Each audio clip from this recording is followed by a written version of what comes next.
ICE, the great patriots, tough people, ICE, and they've been disrespected. We can't have them disrespected. Border Patrol, Brandon's here someplace probably. Yeah, where the hell is Brandon? He is so great. What a job he's done.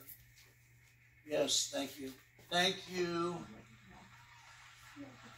ICE and Border Patrol. Overall, illegal youth arrives, and arrivals are up nearly 500%.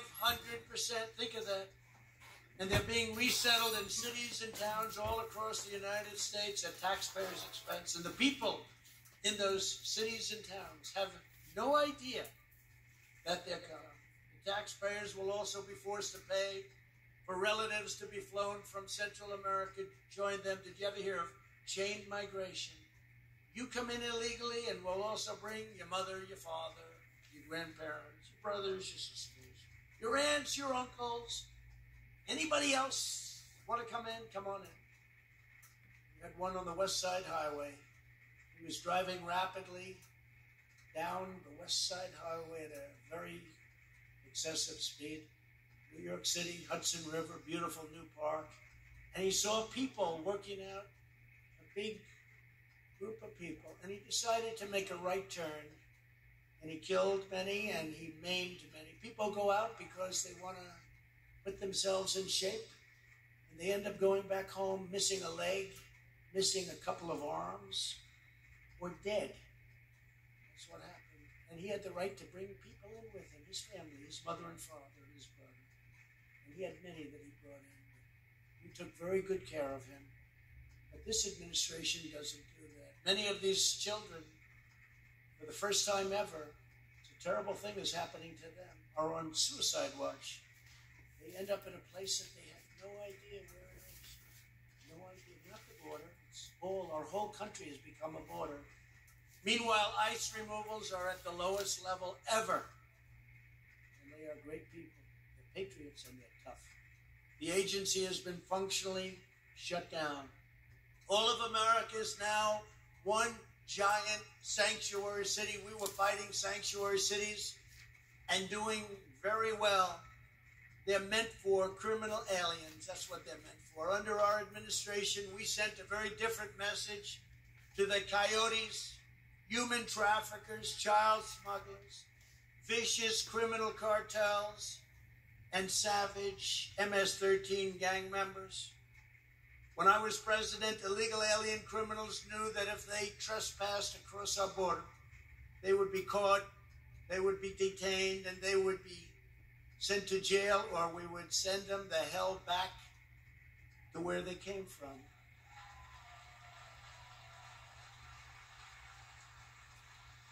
We created the most secure border in all of American history by far.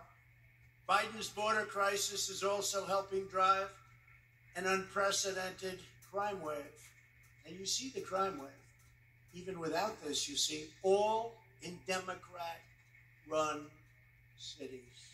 Please remember that. The bloodshed and violence in these cities is reaching epidemic proportions. Homicides are up 42% in Los Angeles, 37% in Philadelphia, 68% in Atlanta, and over 500% in Portland over this time last year. Think of that, Portland. What they did to Portland, and nothing happens to Antifa, and nothing happens to BLM, but to people that are patriots or conservatives or Republicans. They stay in jails for extended periods of time, and they destroy their lives. We're not going to take it anymore. New York City. In New York City, crime is out of control. It's at record levels, with nobody being prosecuted, except, of course, innocent Republicans are being prosecuted. The Democrats know their policies on crime are so unpopular, so radical, so crazy. They are now trying to pretend they never led the defund the police movement in the first place. This information. We never said defund the police. You know who did it? The Republicans did it. That's what they do. It's called disinformation. How about Russia? Trump had to do with Russia. He loves Russia. He loves Putin. He loves everybody. Turned out to be the Democrats, right? After 2 years, they figured, gee. And after a while, people actually believed this stuff. But now they're saying defund the police. Well, we didn't say it. It was the Republicans. All disinformation. You have to be wise to it. It's very simple. If you support defunding the police, vote for the radical left Democrats, and you see what's happening to the cities where they defunded the police. There's never been anything like it. If you want more police and more cops on the streets, vote for America First Republicans. Or, let's put it very simply, vote for MAGA. Make America great again. MAGA. MAGA, MAGA, MAGA.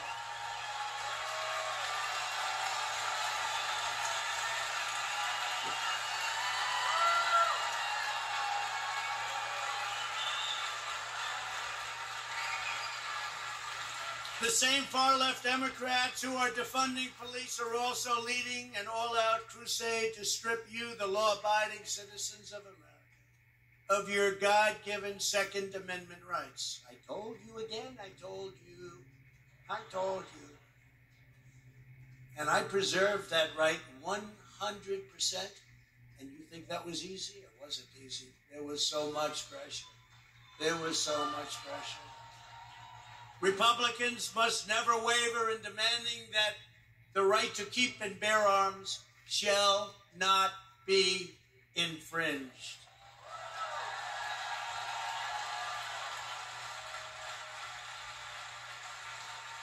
Can't let it happen.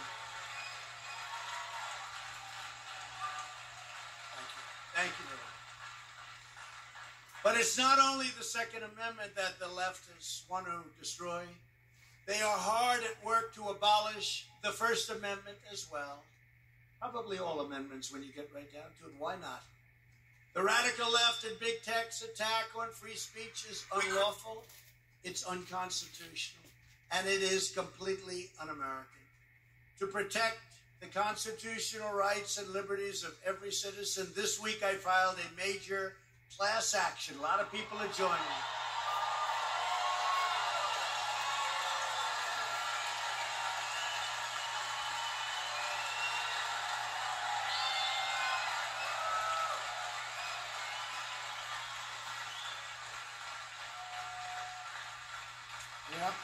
A big class action lawsuit against the big tech giants. We are suing Facebook, Twitter, and Google. And to show you the arrogance, I was just talking to Mercedes, I guess. Matt, you announced that they're trying to take this incredible, I think much more than 50% of our country. I really do. Because there's no way they can be 50% with defund the police, sanctuary cities, and all of the crazy things that they espouse. There's no way. But I heard they just filed where they want to take everybody down. Honestly, they're going too far. They're going too far. They're so spoiled. You know, it's like a spoiled child. I want that toy, Dad, but I also want this one, this one, this one. Eventually, bad things happen. We are taking Mark Zuckerberg's, Jack Dorsey, and the other Silicon Valley billionaires to federal court, and we will keep on fighting until we have stopped this system. Until we have restored the sacred right to freedom of speech for every single American. Who would have thought? Who would have thought?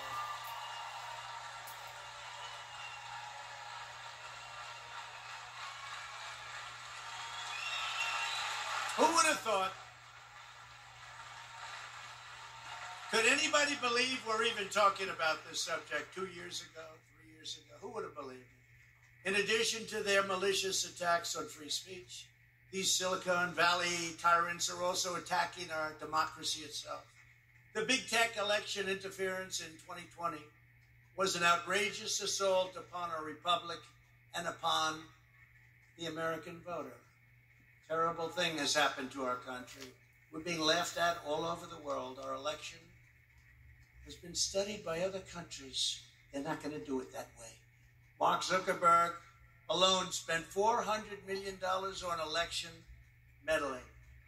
In virtually all of the key swing states, he funded unmanned and unprotected drop boxes that were deployed in Democrat-run cities and heavily Democrat precincts to scoop up ballots which were supposedly 94, 95, 96% for Joe Biden because he campaigned so well from his base. How about where Biden did substantially better in the swing states than Barack Hussein Obama with the black population? Now, even though he did terribly throughout the country, but in those 5 places, he did very well. You know about that, Louis, right? He did five places. He did very well. Beat Obama with the black population. I don't think so. But they practiced that and countless other schemes to illegitimately and illegally boost the Democrat vote. The drop boxes were often very late. Where are they? Where are they? What happened? They're supposed to be here. I can tell you what happened. Sometimes late by days in showing up to the vote count.